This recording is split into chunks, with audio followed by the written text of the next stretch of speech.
This week, we're crying for many different reasons. The Hockey Hall of Fame inductions happened.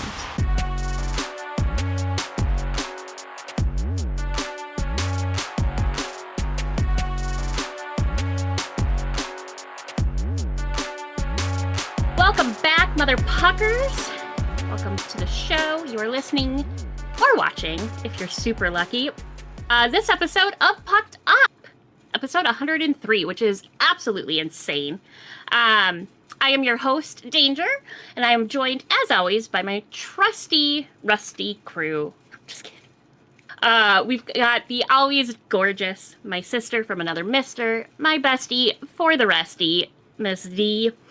And then we have Chris and Maul, who are apparently rap battling after we record this. What's up? You ain't got nothing from me. Nothing. Wipe the floor with you. Anyway, but before we dive into all of the Rewind. Before we dive into all of the action from the ice, we do want to take a moment to acknowledge today's date. As of the day of recording is November 11th, which is an incredibly important day. Today, we want to extend our deepest gratitude to all the veterans and active service members in the U.S. and Canadian military, including any and all of you Mother Puckers listening right now. Whether you call it Veterans Day or Remembrance Day, it is a vital time for us to pause and thank those who have served and sacrificed to protect our freedoms. We know there's a strong connection between the hockey community and the military, from current players who come from military families to the many military service people who dedicate their time to the game. From the entire Pucked Up crew, we want to thank you for your service. I'm being the only one respectful to take my hat off. Maul. Yeah, I was going to comment on it, but I didn't want to draw attention and make Maul feel bad. I added Canada. You're welcome. I appreciate it, but I didn't hear no national anthem. Hendrick starts playing. I don't want to in the get a background. copyright strike. Yeah. That will probably get us copyright. We have a massive show lined up today. We are talking PWHL expansion, some Hall of Fame highlights, a look at the Global Series, and Maul has a new hot take on the NHL that we'll talk about a little bit later. But first, to get those mind juices flowing, or to sharpen your skates, I like that saying a little bit better. Chris, you have a trivia question for us. Well, Maul's stealing my fucking thunder this week, so he can do the trivia question. Oh, you asshole. Yeah. I'm taking it. Okay. Fine, Maul. How many players currently in the NHL do not wear a visor? I actually know this one. Last year. Yeah, I think you asked it last year. I think I did ask this last year. I don't remember it. It might have been the year before. It might have been before Maul joined the... Which, to be fair, one of the ones who did then maybe has retired since this question was last asked. Possibly. Mm-hmm. So, there was a mandate. Well, hold on. Don't give us any don't hints. Give the answer. The reveal is at the end of the show. Yeah. So don't give any hints, though, because talking about the mandate and when it happened... will give us time to percolate. Right. We don't want to percolate too much. I like percolation. Yeah. Well, go percolate yourself. Percolate while you're waiting. I will let your So just dance with me. We don't need no haters. Steep your tea. Steep my tea. All right. Well, Mother Puckers, I'm going to have to think about that one for the show. I'm going to let you guys think about it, too. But make sure you write your answers down in the comments. And don't wait till the end. I'll know. I don't know how I'll know, but I'll know. We're like Santa Claus. You always know. We're keeping a list and we're checking it twice, I'll know when you've been 3 times. naughty. Trust me. I'm a mom. I know when y'all been naughty. That's gross. True. Anyway. It's true. That's everybody says. She knows. Let's turn the attention to the Women's League. What is the latest from the PWHL? Well, we have a few big items coming out of the PWHL this week. The first of which is that after a brief leak of information online, Seattle and Vancouver then did just announce their team names and logos. They had a whole presentation ready, and it was announced that the Seattle PWHL team will be known as the Torrent, and the Vancouver team is going by the Golden Eyes, and both logos were released. So the Seattle Torrent draws inspiration from the powerful waterways that shape and connect Washington's unique landscapes, symbolizing the team's determination to carve its own path. The logo features an S that serves as both a letter form for Seattle and a rush of water. Its flowing curves mirroring river channels. The primary color palette of slate green and blue, both shadow and glacier blue, reflects the distinctive ways in which Seattle's waterways shape the region and pays tribute to Seattle's unique sports community. The leading colors are complemented by foam, haze gray, and basalt black. I will just say, commentary time. I think that this is underwhelming. Torrent, I don't think is a bad name, but the logo leaves something to be desired, in my personal opinion. I don't know how y'all feel about it when y'all saw it. Yeah, I haven't seen the logos yet. I'm gonna look them up right now. And this is kind of a trend that we see throughout the PWHL. The names and the logos can be a bit lackluster, and while the Torrent name is pretty cool, like it's a cool name, it's unique, but it's like, dog, all you did was put the word torrent over an S. Like, yeah, let's get a little more creative. The fucking your counterparts in the NHL have their team name is literally the Kraken. Like, it's a mythical yeah, fucking Kraken creature. is such an epic name. Yeah, like you could do better than, like, Torrent's cool, but you could do better. It's like, I feel like that has kind of been like the norm for the PWHL this year, is kind of lackluster, from the jersey reveals to the logo. It's like, it's kind of like, hey, you're there. Yeah. Like, and even with the Minnesota Frost, love the name Frost. Well, I've come around to the name Frost, I should say. I didn't love it at first, but at least it makes sense with the team being from Minnesota. But the logo's boring as fuck. Frosty Frigid State. Yeah. And an F as the logo. Yeah, the logo's boring. Yeah. The color scheme, great. The name, great. Fits in with the state of Minnesota. The logo sucks. Both of these logos are underwhelming. I agree. Well, we'll talk about the other one here in a second after we explain it a little bit. But the Seattle one, I think if you're going to have a name like Torrent, which doesn't really, I understand, like, it's Seattle, the waterways that connect us all. Okay, sure. But it doesn't really inspire anything, A, about women, or B, like, that strikes like fear into the hearts of thine enemies. You know what I mean? So I just wanted a little more. So the Vancouver Golden Eyes. Chris and I had a long talk about this already. Yeah, we are we are both on different ends of the spectrum on this one. Yeah. The Golden Eyes identity is inspired by fiercely protective common golden eye, a bird native to Vancouver's waterways, coastlines, and mountain vistas. Okay. Drawing inspiration from its speed, strength, and precision in flight, the Golden Eyes reflect Vancouver's indomitable and unified spirit as they soar to new heights. The team's logo, a bold golden eye encircled by wings and pointing to the Pacific Northwest, features a color palette of the team's primary colors: Pacific blue, coastal cream, and earthy bronze, with hints of sunset gold and sky blue. So, Chris and I are on different spectrums of this because the common golden eye sounds badass. It's a fucking duck. And it's not even like a particularly, don't come at me, bird watchers, it's not a particularly beautiful duck. Hey, what's wrong with ducks, D? Ducks are fine, but, like, again, striking fear into the heart of thine enemies is not happening from a common golden eye. First of all, it's common. Give me something a little bit more rare. You know what I mean? Just find an exotic golden eye. Yeah, find an exotic thing. I do appreciate, though, however, that they were trying to honor something from Vancouver that was, you know, specific to Vancouver, or, well, to British Columbia more specifically. So I appreciate that. I just think that the name is nothing I particularly love. I think that the logo for me is better than the Torrent and does a lot of heavy lifting for that team. It's the only thing that, like, feels like an actual fucking logo. In my opinion, this is the best logo in the PWHL because it's the one that actually has substance to it.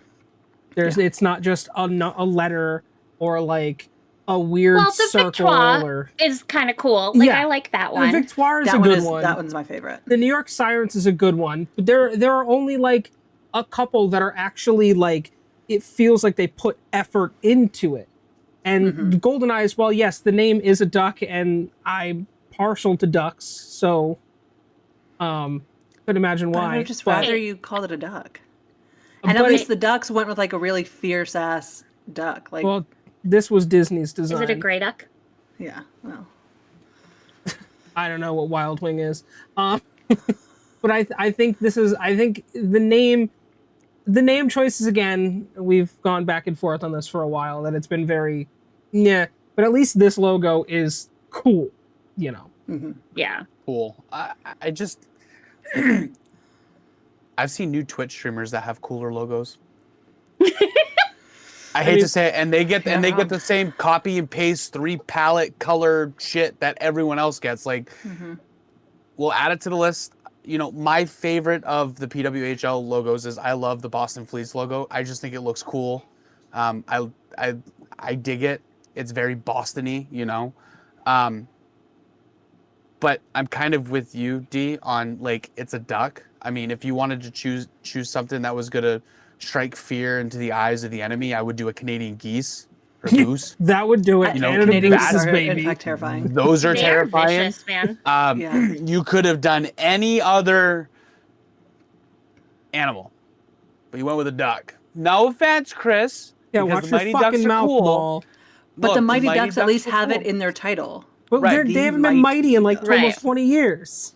Stop. They're just ducks Well, now. but they will always be the people Mighty still Ducks. associate, yeah. Okay? Yeah, it will always be the Mighty It will Ducks. always be the We'll Mighty never Ducks. get away from that.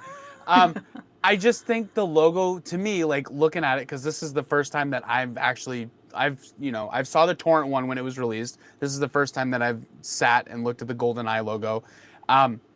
It looks incomplete. I'm like, it's an eye of a duck. Duck's eyes look like that? I'd If never you would look have at known. the common GoldenEye, it does not look like that. No. So It's very, It just it's very took- round, there's some artistic liberties taken, duck-like. which It is also looks- what's disappointing. It looks like it could be like an alternate logo for the Nashville Predators. I can see that. But saber-toothed tiger's eyes don't look like that either. Yeah, but they're a little bit scarier, and that to me looks more like a tiger, a feline eye, than a duck eye. Yeah, Yeah. it's disappointing because we were getting badass players in the PWHL. We are getting huge increase of popularity. They are popping off. They are selling out stadiums. They are proving to the world that they deserve to have their own league, to be up there with the NHL, to play with the boys, to kick ass. And this is what they're being given. This is absolutely disheartening. So for me, what makes this all interesting is we were talking as we started recording. It came out recently that the Ottawa Charge may be in a little bit of trouble with where they have selected their home arena to be, because Lansdowne is. There was a vote to change it to Lansdowne 2.0 to do some refinements to it. So the arena will cut the current arena from a 9,500 seat venue to a 5,500 to 5,800 seat venue. Now, with having said that, the Charge have averaged 6,600 roughly in attendance, while the 67s, which is a men's OHL team, average 3,800 in attendance. So the women are beating them out by nearly 3,000 attendees. So there's not really a way for Ottawa to continue staying where they are. But this to me says that we all ragged on the Charge, A, as a name, and B, as a logo, because both of those are fucking dumb.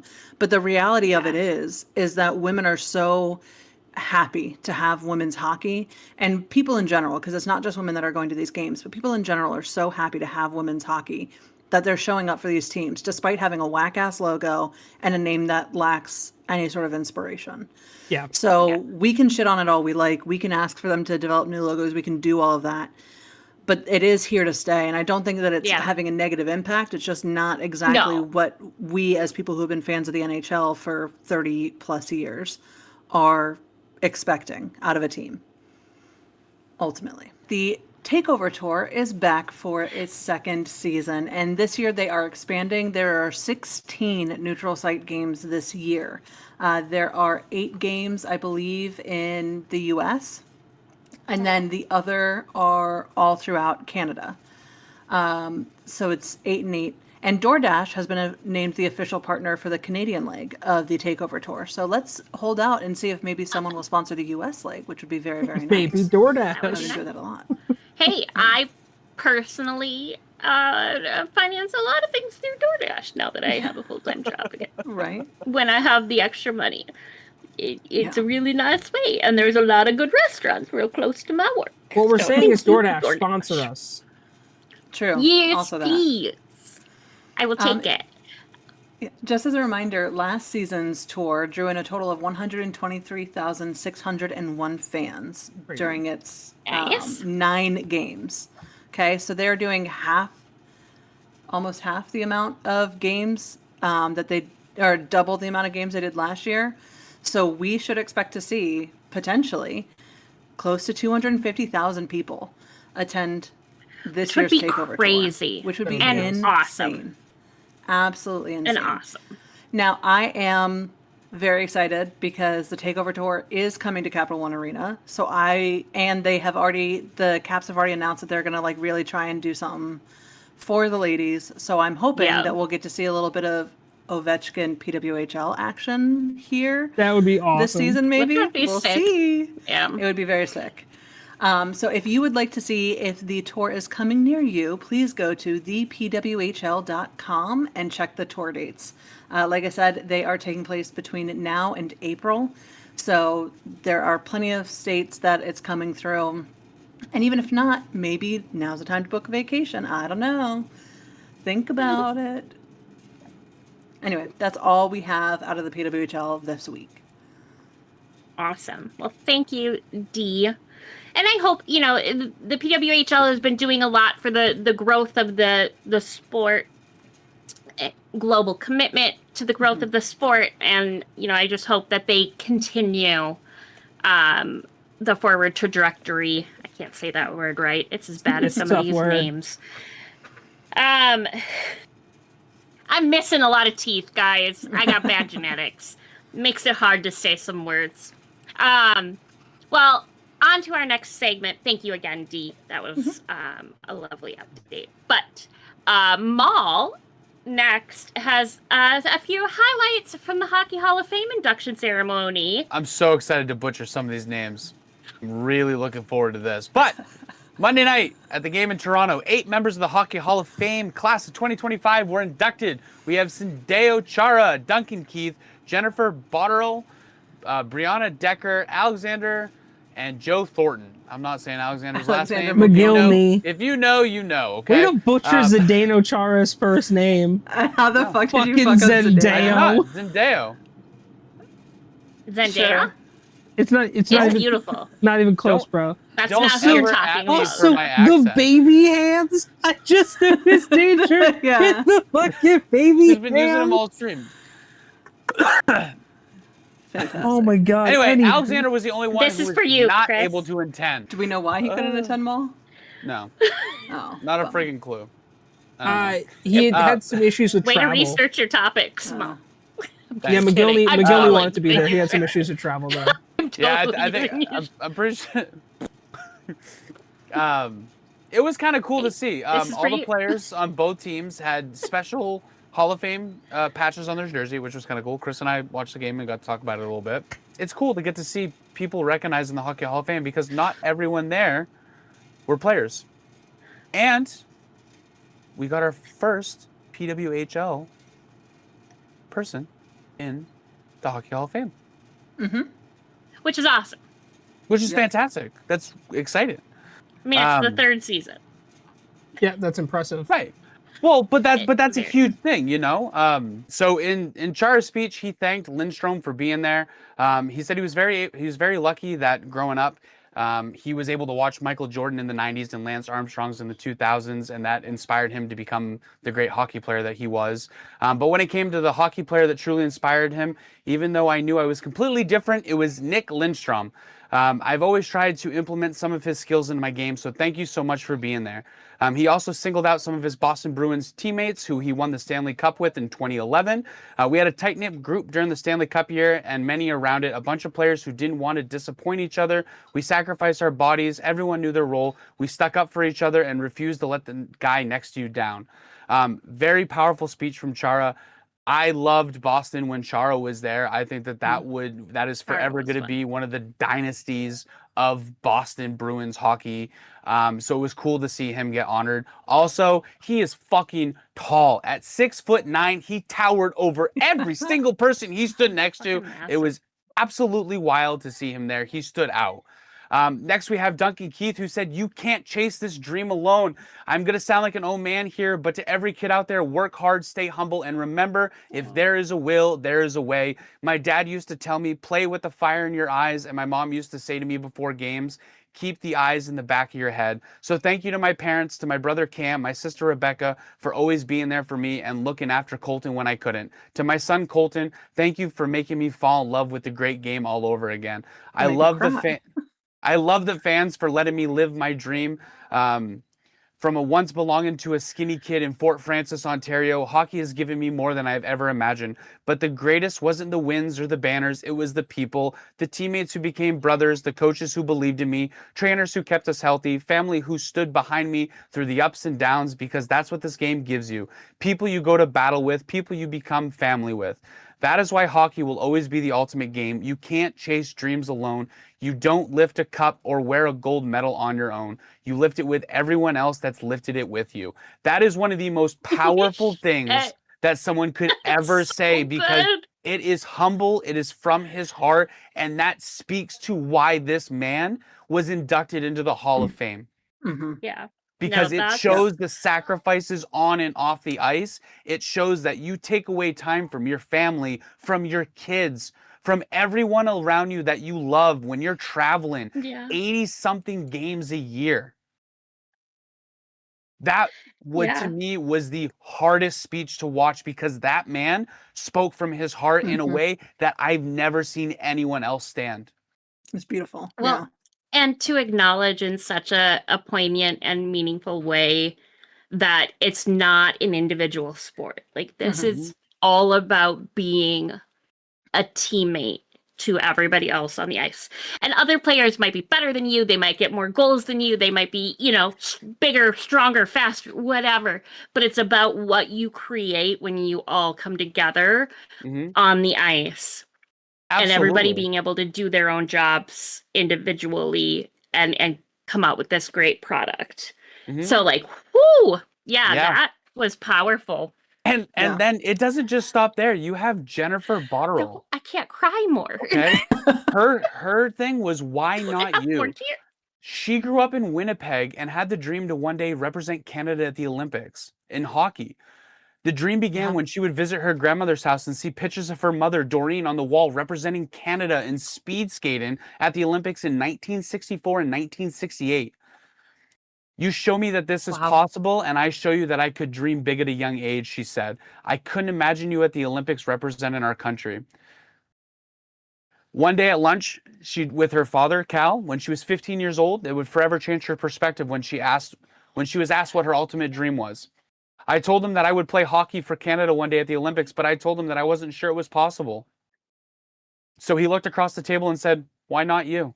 If someone else can be there, why can't it be you? It's just like that. Your perspective shifts and changes completely. She would go on to represent Canada at the Olympics 4 times, winning 3 gold medals and 1 silver. Where she first learned that she was going to the Olympics prior to 1998, her first thoughts were about her parents, my mom, how she showed me it's achievable. And I thought about my dad and the one lunch we had where he suggested, why not you? You always will do great when you can elevate your teammates, she said. My favorite career play wasn't the goal, but an assist. I made to the Vancouver 2010 Olympics to the gold medal to Marine Philippe Poulin, and it ended up being a gold medal winning goal. So for me, it was the moment. I wanted to be the best teammate and make the best decision I could to set my teammates up for success. So thank you, Jason, for showing me how to be a great teammate. And as soon as she got on the ice, she would start throwing her gloves and the stick in the air. She recalled her mother telling her Her mom would ask her, "What are you doing?" Her daughter turned and said, "I'm just practicing my celebration. This sport has the potential to inspire. So remember, when you dream big, why not you? If someone else can do it, so can you." Yeah. Brianna Decker, the real reward. What is the real reward? Well, for her, from the very beginning, I was surrounded by people who shaped me, not just as a player, but as a person. Every single teammate that I have has left a mark on me. They're some of the fiercest and most talented competitors I've ever shared the ice with. That experience taught me about dedication and set in standards for excellence that went far above the rink. Because remember, what these players do on the ice and off the ice makes a difference in someone's life. Period. Those years were transformative for me, she said. We weren't just building a team, we were building a family. And when we pushed each other every single day, it wasn't just about the wins or the titles that made it special. It was about the accountability and the trust that we had, that we loved for one another. They taught me how to be bold. Her teammates taught her how to lead, and they taught her how to fight for something greater in life. What stands out the most when I look back are the teammates. They didn't just make me a better player. Like I said, they made me a better person. They challenged me. They believed in me. We laughed, we cried, and it certainly helped shape me. So she thanked her coaches, especially Gordy Stafford in high school and Mark Johnson in college, and her family members by calling them her first team. The early mornings, long drives, the emotional highs, the lows, it was them that were there for it all. You believed in me when I doubted myself. Your love gave me the foundation to chase my dreams without fear. And hockey has given me so much. It's given me lifelong friendships, unforgettable memories, and now an incredible honor. I have never played for the accolades, but this moment means the world to me because it sure does represent all of the people who supported me along the way. And finally, to every young player out there dreaming about what is possible, know that it's not about how many goals you score or how many games you win. It's about the people you meet, the relationships you build, and the character you grow into, which is the truly reward. And that wraps it all. That is a bow. Every one of these speeches were given from the heart and did such a great friggin' job. Yeah. Jack Parker, from the basketball kid to Hockey Hall of Fame. After listening to his pal Lou Lamento introduce him and watching the pre-speech video documenting his accomplishments, including 898 wins and a record 24 NCAA tournament appearances and 3 NCAA championships from 78, 95, and 2009, and from 1973 to 2013 at Boston University, Parker shrugged his shoulders. So they're really talking about me. He looked at his fellow inductees in the 2025 class Hall of Fame, including big players like Big Joe Thornton, Duncan Keith, and Zendaya Chara. This is an incredible honor beyond the scope of my imagination. You're telling me the truth, he said. And I'd also like to say congratulations to my fellow inductees. Again, I'm sitting with you guys wondering, what the hell am I doing here? I grew up in a basketball town, the 80-year-old said. I was a basketball player. Bob was neither. And he announced that he was going to be a hockey player one day. I got a basketball pair of sneakers, he said, and then Bob got a pro hockey skates. And I'm looking underneath the tree thinking to myself, I'm in the wrong sport. He realized that he wanted to play hockey and not basketball. And that went against everything that his town and his family thought. I wanted to hang out with those guys, sure, but my decision was made up. I'm going to be a hockey player. We used to have psychology, he said. If you want to have success, get the team with the best players. We got off the bus most times with the best players, and the coaches, they weren't too bad either. Very nice. I think he was the oldest one to be inducted in the Hall of Fame. Yeah. For this class. 80 years old. And then we have respectfully. Danielle, I'm going to pronounce her name wrong. What's her last name? Sauvageau. Danielle Sauvageau. The power of NOS. When I was with my brother Sullivan, we wanted to go play and organize hockey. And it was NOS. NOS. NOS. It's NOS. So it's the power of NOS. I mean, No? NOS is super Didn't realize powerful. she was a NOS makes 98 sense Honda though, like Civic. with how it's said. All right, we'll just hold on. Because nose, you'd think it would be an apostrophe. Yeah. I get where your brain went. It looks Mine like too. it. That was amazing. I totally get there. I get that NOS too. is powerful. But then the yes and the yes and the no's. It makes And sense nose. once you read The nos. forward. Look, I'm just addicted to the energy It's drink, okay. all right? It's All right. Start telling your kids it's about the nos. All right. The power of no's. When I was with my brother Sullivan, he wanted to go and play in organized hockey, and I was told that he could play, but you cannot. And the first thing that came out of my mouth is, "How can I help?" They said, "You see the bottles? You can go put water in them and bring them to the bench." My parents taught me that when the door closes on you, you just need to find another way. And on June 24th at 1:22 in the afternoon, I received a call, and I almost thought it was the ghost in my room telling me great news, that I was inducted into the Hockey Hall of Fame. In a second, all the no's that you cannot play, you cannot coach, you cannot do this, they lifted. I truly realized the power of no's. The yes and the yes and the no's. A lot happened since I was told you cannot play hockey in that call. Please don't count the years. One of the biggest lessons I learned is that you don't have to change the goal of your dream. You just have to find a different path to get there. And who says that doing things in a different way is wrong? It's all about stepping forward, even though you don't see exactly what you're stepping into. Excellence is not born in comfort, it's born out of curiosity. She thanked her parents, her players, her colleagues with the Montreal Victoire of the PWHL, where she is the general manager. I stand here today surrounded by those who built the game globally and those who carried it forward. I dream of a life that did not exist, and I have lived a life that I could not imagine. Beautiful. That's fucking awesome. I love every minute of that. That quote is phenomenal. Yeah. Then we have Alexander Mowgli. Did I pronounce that right? McGillney. Mowgli. There. Alexander Mowgli. Mowgli? You know what? Probably. Like from the jungle? Simple bare necessities. For him, it was an early wake-up call. You know I don't like the early wake-up calls, and when I saw the 416 area code come up on my phone at 3 o'clock in the morning, the beautiful voice I waited to hear for a long time said, "Hello, Alex," and then I knew something special was going to happen. I got excited, and I couldn't go back to bed. I thought I was going to make myself a cup of coffee, pour a nice, chilled shot of Russian vodka.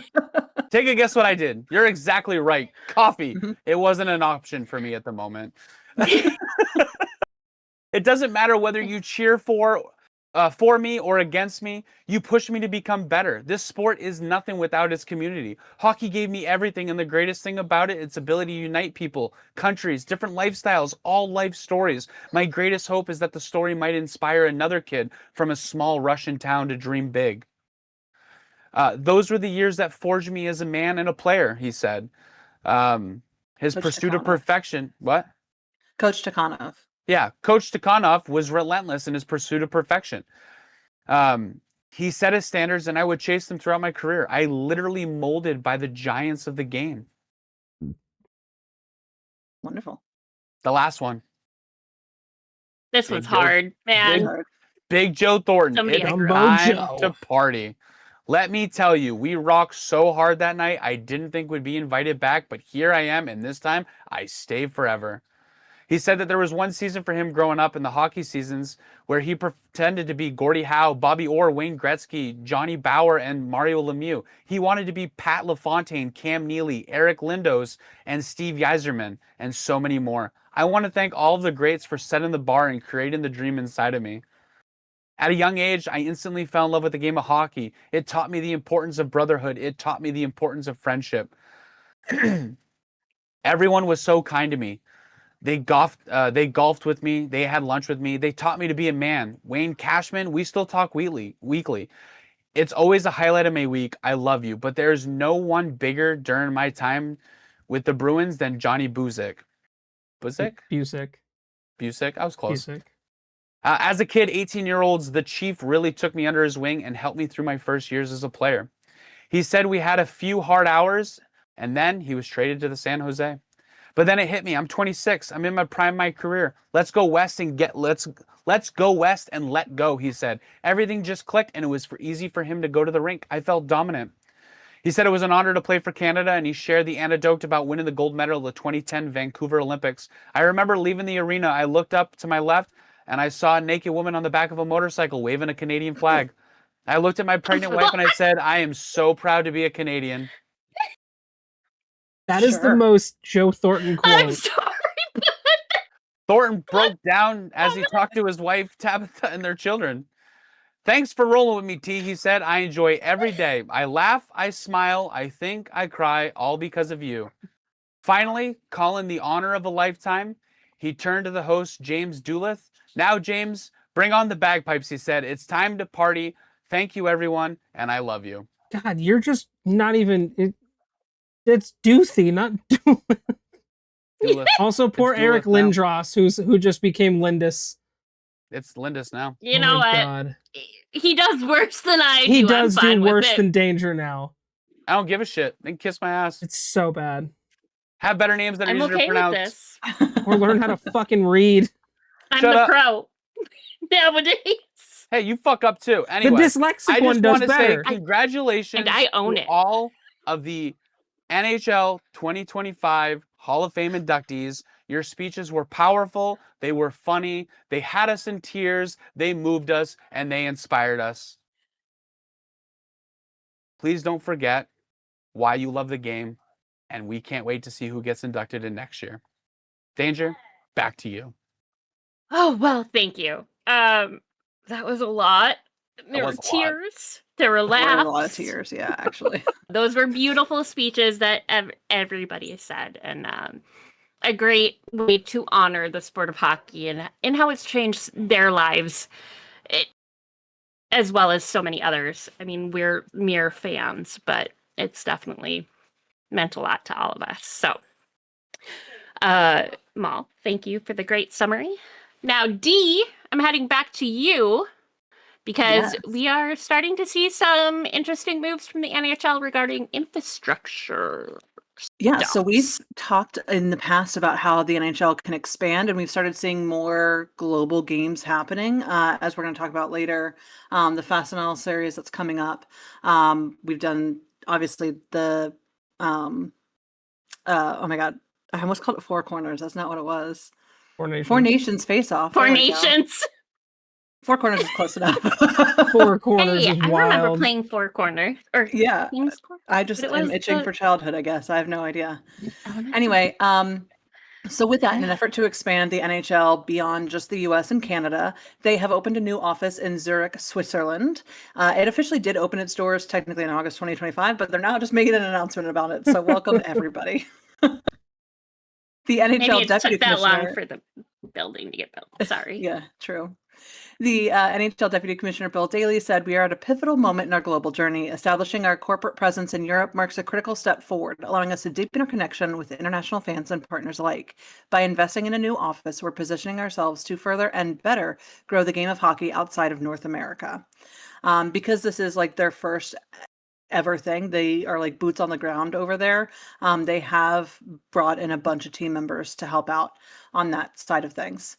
So the office in Zurich bolsters the league's commitment to evolving its international business and continues to fuel the excitement around the global calendar of events, including the upcoming series happening in Sweden and Switzerland, two different places, just so you know. So they still do have to travel. Anyone who's in that office is still gonna have to go somewhere else to watch some hockey. And then their media rights deals with broadcast partners around the world deliver hockey to more than 250 countries and territories.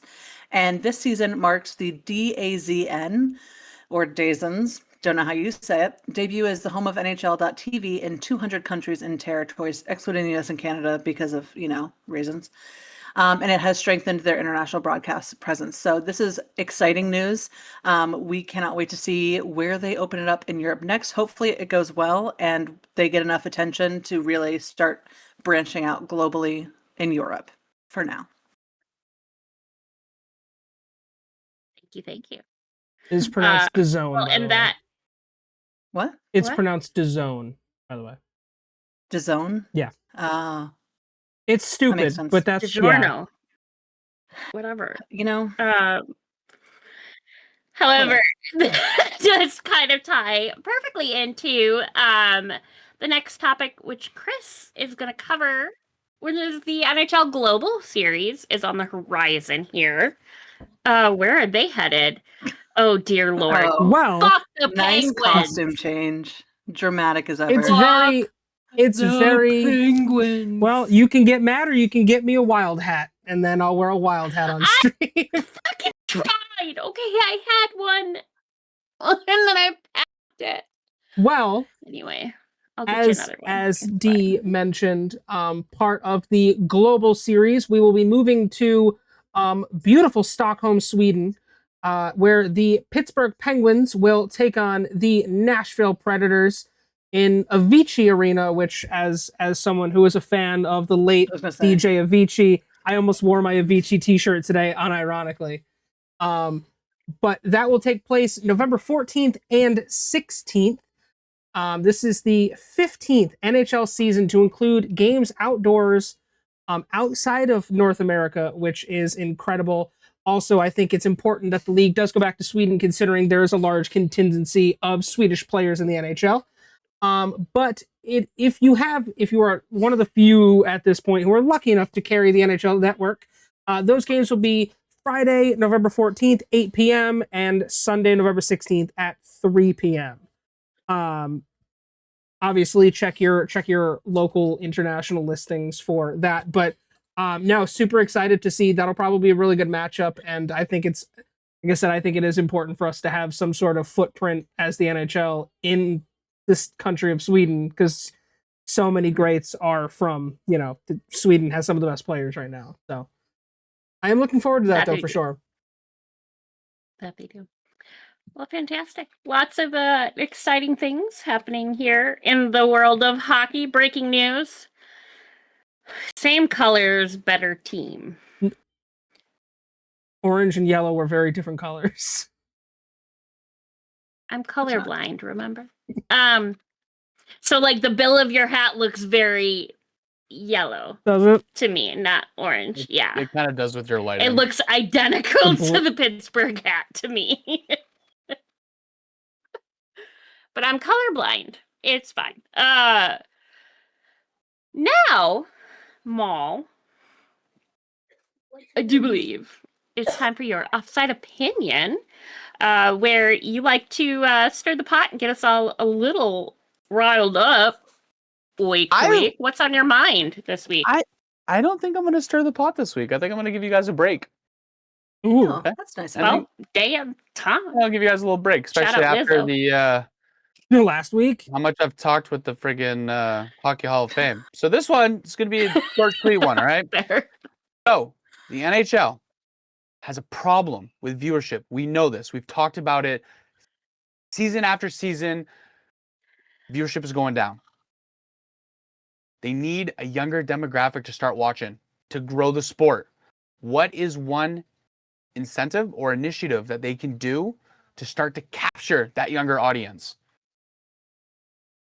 I already have my idea. I'll let you guys go first. Well, I want you to think about what of the younger demographic is the most popular sport right now, right? The NBA. Why the NBA? The NBA ties into a lot of pop culture. The NBA ties into a very vast portion of social media. And basketball is an incredibly easy sport to pick up and start playing. Now, that is an unfair comparison to the game of hockey. Obviously, if those of us who have played or have kids who played know that shit ain't cheap. But I think that needs to be your first start, social media. And I think the NHL is actually doing a better job than in recent years of not only as on the league level itself, but on the team levels. A lot of these teams, Twitters and Instagrams, their TikToks, they're fucking amazing. Like, I know in our Instagram group chat that we have, we share a lot of different stuff, and a lot of them are just team stuff. But that has to be number one where you start. B, you need to make the sport more accessible for people, for kids to play. That is, you want the sport to not only grow in attendance, you're going to want it to grow in young athletes. And those absolutely are very cohesive with each other. So to me, I think those are two of your big things. Make it more accessible. Make it, pop off with your social media content, and keep doing what like they had on the Disney Channel, that like Big City Limits or whatever. It was like the animated version of a live game. Keep doing that. Yeah. That's a cool idea. Like, keep Nickelodeon doing was that. You can bring in younger and younger and younger audiences. I think a huge part of it is and not necessarily for the younger generation, but I think the major issue the NHL has is the ability to fucking watch hockey games. They make it so hard to watch hockey games. I now live in a different state than Minnesota. It is very hard. I'm still close, but I'm not quite there. It is hard for me to be able to watch Wild games without paying buku amounts of money every month for a streaming service that I can't afford. So, you know, and yes, there are like, I'm not talking about the ways around the rules, right? Like, I'm talking about how they market the ability. To touch on Maul's point, I think that some of the programs they do have for youth hockey are very good in the like passing down and returning gear and be able to like, you know, do, especially for goalies. I mean, I only cheered for hockey and it was the most expensive sport to cheer for, let alone play in our high school. So it that makes it hard, but I think a lot of the local programs and a lot of our professional teams have programs that help the local youth, which I think are phenomenal. I think that's great. I have always, you know, still preached since Matt Dumba left the Wild. He has kept his Minnesota programs running because that means something to him. And I'm very thankful for that. Well, the Wild have an initiative to help pay for every child's first year of hockey. Completely. Bruins do as well. Hey, what do you think? So I think that's something that we see as a trend in younger generations, millennials on down throughout the last several years, is a trend of people that are really into social justice. So they don't want to see players who are constantly getting accused of sexual assault be allowed to remain in leagues without penalty. They don't want to see players getting into car accidents and acting a fool and being allowed to just walk onto the ice the next day like it never happened, and just pay big sums of money to get out of any trouble. So I think that one thing that the NHL can do to bring viewership up is to be a league that actually employs an ethical model of participation. So if you are breaking ethics rules, then you do not play in the NHL, and being transparent about that, about what is required to be an active member, I think would bring more people in, because you would have more women who are like, thank you, someone's finally doing something about, you know, people who have more money than sense. And B, you would have younger people who, again, are more into social justice items be like, okay, well, now I'm willing to invest into a sport because they align with me more ethically. So I think that actually would genuinely help grow it in younger demographics as well. I do think to piggyback on that a little bit, one thing, like, as I've grown older, I do appreciate the Players Assistance Fund and the program, and players now being able to kind of more openly talk about, hey, I need a mental health break. Or to get some help for whatever issue, be it an addiction of some sort or just mental health or whatever. And I don't necessarily see other leagues, professional leagues, being that open about their players having issues. I mean, we're all human. Now, the NHL has taken a massive jump in it in the past 2 years, and I mean, you can look back at the history of the podcast as we've covered, and seeing how many players now are not afraid to step forward in that mental health, you know, journey. Look at guys like Spencer Knight, Robin Leonard, and just the list goes on and on. Even players who have had struggle with addiction in their own rights. It's like the NHL has, for all of its faults and all the things that we criticize it for, the player assistance program is one of the shining lights that I think a lot of leagues could look after, because just because you're a perfect example, and not to bring, you know, this down a little bit, but the young NFL player who passed away, like, that was due to mental health. And it's like, just because you're making millions of dollars doesn't mean you're automatically happy. So Mhm. I applaud the NHL and how well they do that. That is a Yeah. very, very shining light. And like for me, like I feel like in like in my situation, you want to get the younger demographic watching the sport. Who watches sports with their parents, kids? Yeah. Get more parents to watch the sport. After Chris invited me to join Pucked Up temporarily, started watching hockey more religiously again. My kids started watching it. My wife started watching it. Now my youngest son plays hockey. That's awesome. And And that he's so is cute. literally. I love the videos of Yeah. him He playing is adorable. I love They're sending great. them. They're so fun. I And love you know that they what? share it. You guys share them We because found a local hockey program that it's not horribly expensive. It's like $125 for 6 sessions of like learn to skate, learn to play kind of thing. That's not Yeah. bad. But they introduced us into a program that's done by the Boston Bruins where a kid from the age of 6 to 9 can only do it once. It's $230. You get outfitted professionally with a full set of gear for 230 Dope. bucks. That's crazy. That's fantastic, right? Yeah. And that for Yeah. 6 That's to 9, awesome. like yes, it helps, right? Because It my does. son got hundreds of dollars worth of hockey gear for $230. Now, Yeah. my local ECHL team, their junior team hosts free learn to skate, learn to play. Right. So Yeah. it starts with the parents or grandparents or adults. Start with the adults, Mhm. get them to watch. They will watch with their kids or grandkids or young audience. The young audience will start to like the sport and mimic it because, like growing up, I loved football because my parents liked football.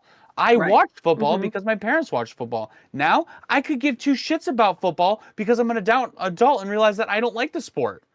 I played Fair. football because my parents watched football because I liked football. Yeah. You know, Oh, I got into lacrosse. right? Yeah. Back to Dangerous Point. Make it easier to watch, and I will say this until I'm fucking blue in the face. Make it easier to watch. People will actually watch the game, and they have to spend more to watch the game than they do on a pair of fucking gloves. That's ridiculous. Um, make the game accessible. You'll have more adults watch it. If more adults Mhm. watch it, the youth will watch it. Invest more into the community. Give the youth more opportunity to play the sport because it is one of the most expensive sports to play. True. And that will grow the audience. Period. Right. So for the latest from the Sad Boys and the Bad Boys, for the Bad Boys we have. Oh, I thought I read that there was another fine, but it's not on the list yet. So we'll maybe talk about that next week because it's not listed here officially yet. So just Sad Boys that we have. We have for Boston, Casey Middlestat, lower body injury, expected to be out until at least November 23rd. We have John Beecher, upper body, listed as day-to-day. For Buffalo, we have Rasmus Dahlin, personal reasons he's on IR, expected to be out until at least November 17th. For Calgary, we have Zane Perrick, upper body. I scrolled too far. Expected to be out until at least November 22nd. For Carolina, we have Charles Alexis Legault with a hand injury on IR, now out for the almost the rest of the season. He's out until at least March 2nd. We have Jakob Slavin, or Jacob, lower body on IR, expected to be out until at least November 17th. And lastly, for Carolina, we have Jalen Chatfield, upper body on IR, expected to be out until at least November 30th. For Chicago, we have Jason Dickinson, shoulder injury on IR, expected to be out until at least November 15th. Frank Nazar with an abdominal injury, expected to be out until at least November 15th. For Colorado, we have Joel Kivranta, lower body on IR, expected to be out until at least November 23rd. For Columbus, We have Miles Wood with an illness listed as day-to-day, and Cole Sillinger with an illness listed as day-to-day. Syphilis, but if you don't get that reference, sorry.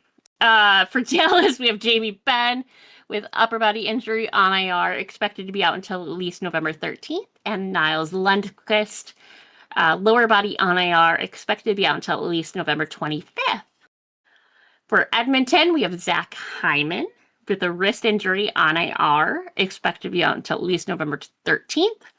For Ryan Nugent Hopkins, undisclosed, but on IR, expected to be out until at least November 17th.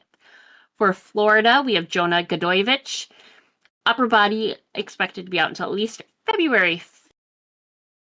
For Minnesota, we have Jacob Middleton, my Midzi boy with an illness, expected to be out until at least November 15th. Midzi, I know you were on that syphilis bus. Be honest. Just kidding. I love Midzi though. For Nashville, we have Zachary Leheroux, lower body, not on IR, but he is expected to be out until at least December 9th. Then we have Roman Josi, upper body on IR, expected to be out until at least November 24th. For New Jersey, we have Doogie Hamilton, lower body, expected to be out till at least November 15th. And Brett Pesky, upper body on IR, expected to be out until at least November 25th. For the Islanders, we have Maxim Shabanov, upper body listed as day-to-day. Next, we have Philadelphia. We have Ethan Sampson, upper body on IR, expected to be out until at least November 14th.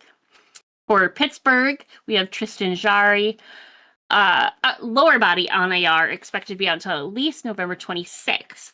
Rutger McGroty, whatever it is, upper body on IR, expected to be out until at least November 16th.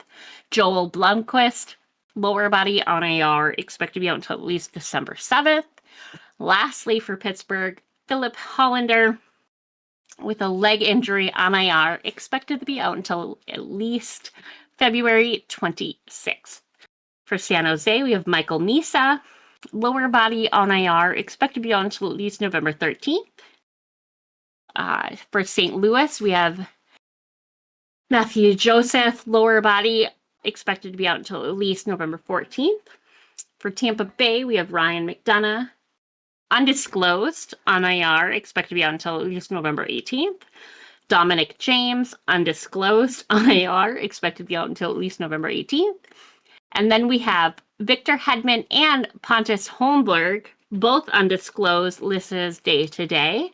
And Anthony Sorelli, upper body, listed as day-to-day.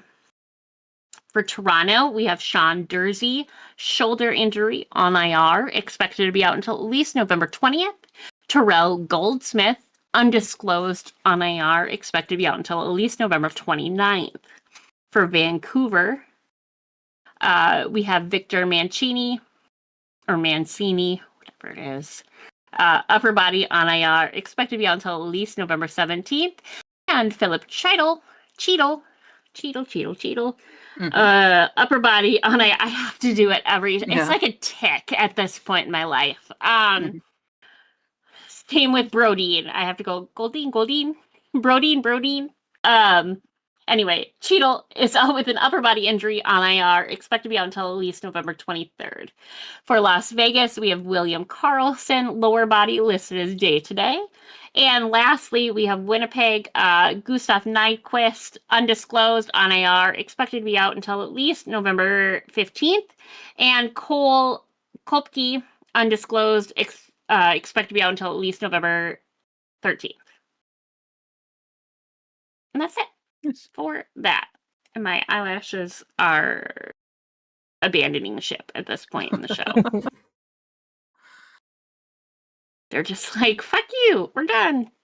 You don't pay us enough. Anyway, now it's time for a favorite segment of our show, the Obscure Player of the Week.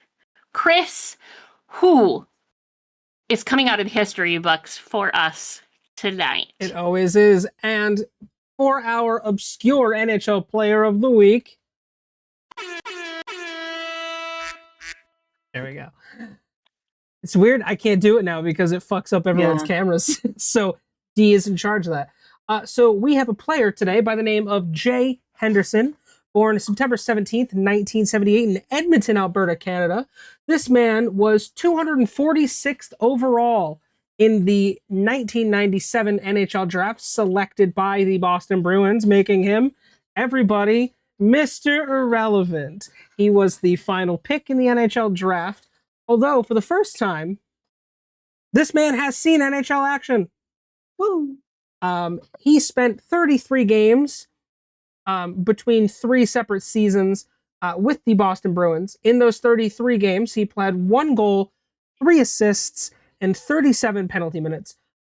He spent most of his career in the AHL, bouncing between the Providence Bruins, the Hartford Wolfpack, the Houston Aeros, and the Milwaukee Admirals, while also spending time in the German league. And it looks like a few years in England as well. He retired in 2009-2010 season from the English Elite Hockey League with the Nottingham Panthers. 14 games, 3 goals, 7 assists, 20 penalty minutes. Had a goal in one of his 3 playoff appearances too, so not too bad. He ended up having to retire due to injury. A back and neck injury that he never fully recovered from. But in 2013, he was hired as an assistant coach for the Kootenay Ice in the Western Hockey League. I'm sorry if I'm butchering that name. You can come for me in the comments, Canada. It's totally fine. But not a very amazing career. He had a solid career in the AHL, and we love a minor league bro. But yeah, shout out to Jay Henderson, who is our obscure NHL player of the week. Awesome. Now you guys know who got Thank drafted you last so in the 97 much. draft.